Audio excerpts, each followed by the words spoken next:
ನಮಸ್ಕಾರ, ನ್ಯೂಸ್ 26ಗೆ ಸ್ವಾಗತ.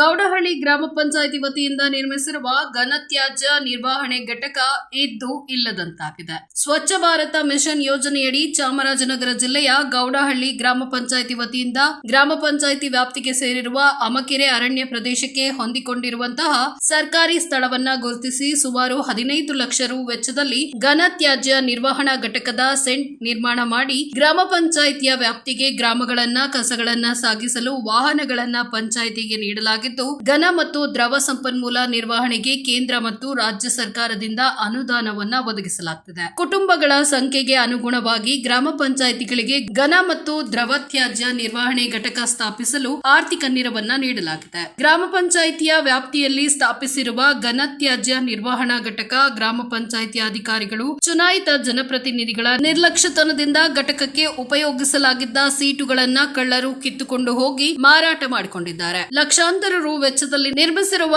ಘಟಕ ಉಪಯೋಗಕ್ಕೆ ಬಾರದೆ ಅನಾಥವಾಗಿದ್ದು, ಸ್ವಚ್ಛ ಭಾರತ್ ಯೋಜನೆ ಅನುಷ್ಠಾನದಲ್ಲಿ ಗ್ರಾಮ ಪಂಚಾಯಿತಿ ನಿರ್ಲಕ್ಷ್ಯಕ್ಕೆ ಒಳಗಾಗಿದ್ದು, ಇದರಿಂದ ಗ್ರಾಮ ಪಂಚಾಯಿತಿ ವ್ಯಾಪ್ತಿಯ ವಿವಿಧ ಗ್ರಾಮಗಳಲ್ಲಿ ಸ್ವಚ್ಛತೆ ಇಲ್ಲದೆ ಗಬ್ಬು ನಾರ್ತಿದ್ದು, ಘನತ್ಯಾಜ್ಯ ಸಾಗಾಣಿಕೆಗೆ ನೀಡಿರುವ ವಾಹನ ಕೂಡ ಬಳಕೆಯಾಗ್ತಿಲ್ಲ. ಆದ್ರಿಂದ ಸಂಬಂಧಪಟ್ಟ ಗ್ರಾಮ ಪಂಚಾಯಿತಿಯ ಅಭಿವೃದ್ಧಿ ಅಧಿಕಾರಿಗಳು, ಗ್ರಾಮ ಪಂಚಾಯಿತಿ ಅಧ್ಯಕ್ಷರು, ಸದಸ್ಯರು ಸ್ವಚ್ಛತೆ ಬಗ್ಗೆ ಹೆಚ್ಚಿನ ಕಾಳಜಿ ವಹಿಸಿ ಘನತ್ಯಾಜ್ಯ ವಿಲೇವಾರಿ ಘಟಕ ದುರಸ್ತಿಪಡಿಸಿ ನಿರ್ವಹಣೆ ಮಾಡುವ ಮೂಲಕ ಗ್ರಾಮ ಪಂಚಾಯಿತಿ ವ್ಯಾಪ್ತಿಯ ಗ್ರಾಮಗಳ ಸ್ವಚ್ಛತೆಯ ಬಗ್ಗೆ ಹೆಚ್ಚಿನ ಕಾಳಜಿ ವಹಿಸಬೇಕು ಅಂತ ಈ ಮೂಲಕ ಮನವಿಯನ್ನ ಮಾಡಿಕೊಳ್ತಿದ್ದಾರೆ. ಆದ್ದರಿಂದ ಸಂಬಂಧಪಟ್ಟ ತಾಲೂಕು ಮಟ್ಟದ ಮತ್ತು ಜಿಲ್ಲಾ ಮಟ್ಟದ ಅಧಿಕಾರಿಗಳು ಗ್ರಾಮದ ಸ್ವಚ್ಛತೆಯ ಬಗ್ಗೆ, ಘನತ್ಯಾಜ್ಯ ವಿಲೇವಾರಿ ಘಟಕದ ನಿರ್ವಹಣೆ ಬಗ್ಗೆ ಕಾಳಜಿ ವಹಿಸಬೇಕನ್ನೋದು ಸಾರ್ವಜನಿಕರ ಒತ್ತಾಯ. ವರದಿ ಎಸ್ ಪುಟ್ಟಸ್ವಾಮಿ ಹೊನ್ನೂರು, ನ್ಯೂಸ್ 26 ಕನ್ನಡ, ಚಾಮರಾಜನಗರ.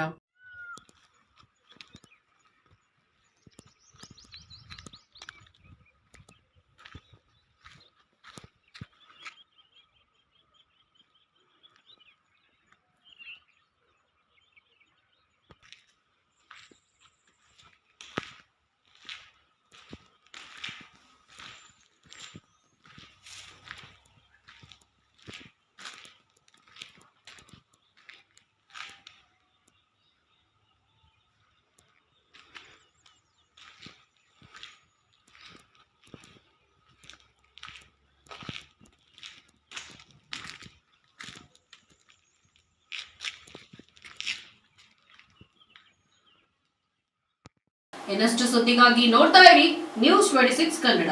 ನಾವು ನಿಮ್ಮೊಂದಿಗೆ.